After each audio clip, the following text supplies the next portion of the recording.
Today, it's time to get schooled. And speaking of today, did you know that on this day, June 30th, 1966, the National Organization for Women was founded?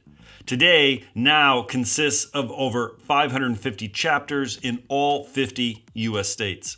It is the largest feminist organization in the United States.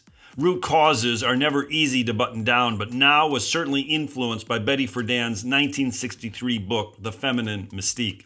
We should not underestimate, however, the role played by Eleanor Roosevelt when she chaired JFK's Commission on the Status of Women. The straw that broke the camel's back was the failure of the Civil Rights Act of 1964 to be adequately enforced. The promise to end discrimination based on gender went unfulfilled. Betty Friedan, writing on a napkin, whispered to herself, "The time is now."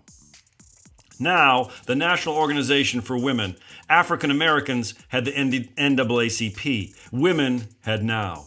According to their website, NOW is a multi-issue, multi-strategy organization that takes a holistic approach to women's rights. It is estimated that over 500,000 are card-carrying members of NOW. What seems to be the powerful lesson of this little tale is that we are all feminists now. Hard to believe that the word feminism was once one of those politically divisive wedge issues. By definition, feminism is the advocacy of women's rights on the basis of the equality of the sexes.